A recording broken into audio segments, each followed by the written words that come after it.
Salut synthetic sympathizers, and welcome to another analysis of an E3 game, this time looking at Detroit's Become Human, one in a plethora of E3 titles I'm covering. Now this one is a quick look at the game and its performance levels. I'm not going to dive too far into the game overall as I've already done that, and for the ones waiting and anticipating the possibility of a release this year, that has obviously now been confirmed by David Cage that it is not happening. This is definitely a 2017 game. Now, not all the news we learned from the E3 demo was bad. We have learned that the game is around 8 to 10 hours long, which is the same as previous titles from Heavy Rain and beyond, and it does follow more from the Heavy Rain type of game with a more disjointed and almost segmented story style rather than centering on one individual. This means, and from the example at E3 section which starts the game off, you only play as androids in the game. You do not play as humans, and every character in the game pretty much can be killed off as soon as you play. There is no game over. This butterfly effect throughout each section that you play will flow through the entire game. The choice available in just the opening section giving you an idea of how much variation is possible in the title. Sadly, this does mean that any hopes that I and others may have had of a more open world variation isn't going to happen in this title. But this does enable them to push the visuals much harder, and the demo also showed another few highlights. This initial replay value will be extended quite significantly due to the fact that each option is so drastic, and obviously the story is concurrent throughout the whole game, albeit with different characters, so each choice that you make and each character that lives and dies will affect the ultimate ending, and therefore there will be multiple versions thereof, which means this 8 to 10 hours of a single playthrough could significantly increase beyond that, depending on how many times you want to finish it and platinum the game and get those all-important trophies.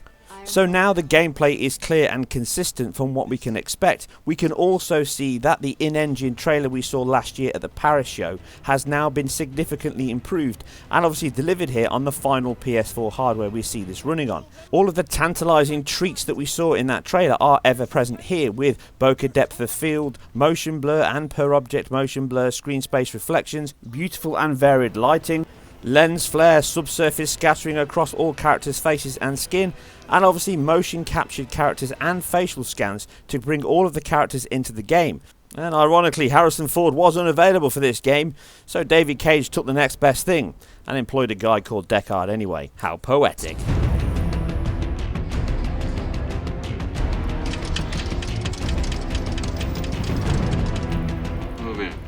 All we need now is a reference to Snatcher, and I think we're pretty much complete. So the game does look visually very impressive, with each character and scene being motion captured along with facial capture completes the scene, and all of this does come together to present a very natural and organic look across each character, and very human in movement and expression, even if they're not human at all. So the visual presentation is up to the equally high standards of all David Cage games, and the team at Quantic Dream certainly know how to push the hardware. But how does it perform? Well, from the initial reveal, all expectations were a 30 FPS 1080 game, and they've certainly ticked one of those boxes at 1080, but one of the obvious signs, once I saw the trailer, that jumped out at me, was the game was in fact running a 60 FPS or at least an unlocked frame rate. Yes, you can see on screen the frame rate does not quite hit 60 very often, hovering more around the 45 and 50s, but when it moves out into the section on the rooftop with the helicopters and the shootout, it does dip down and lock at a pretty stable 30 FPS, and bar one section where it dips just below, it really holds the 30 rate very well. But why on earth would a game like this, with a trailer like this, run an unlocked frame rate?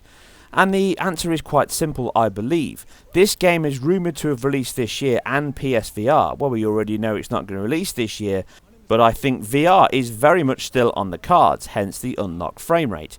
Reprojecting this back from the 60 FPS up to the 120Hz as required will leave the game looking very good, and because of the structure of the game and how it plays, it could be a very impressive VR experience and work well.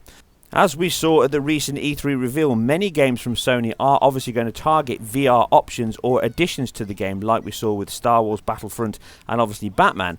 But this won't be possible or even plausible on every single title, but where they can, then they are going to make the entire game run in VR. Again, Resident Evil 7 is fully VR compatible, and this game, I believe, is certainly aiming towards that target. And with probably a year left in development and what they're hitting so far in this pre-release polished version for E3, then I don't believe it's beyond the scope of possibility that they'll hit 60 FPS in the game, which will make VR a perfect possibility. Anyway, that's all I've got time on this. Please check back soon for my detailed look at the hardware specs, along with more E3 titles that I know you guys and girls are gagging to look at and I'm gagging to cover. There's much more to come. If you like this, please subscribe or visit my website for more information on this or my other articles. Please leave all your thoughts and feedback below, including the games you want me to look at that I may not have on my list just yet. You guys and girls take care, and I'll see you very soon on the next one.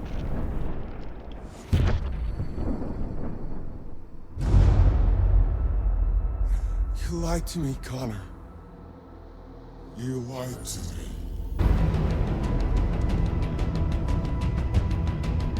My name is Connor. This is our story.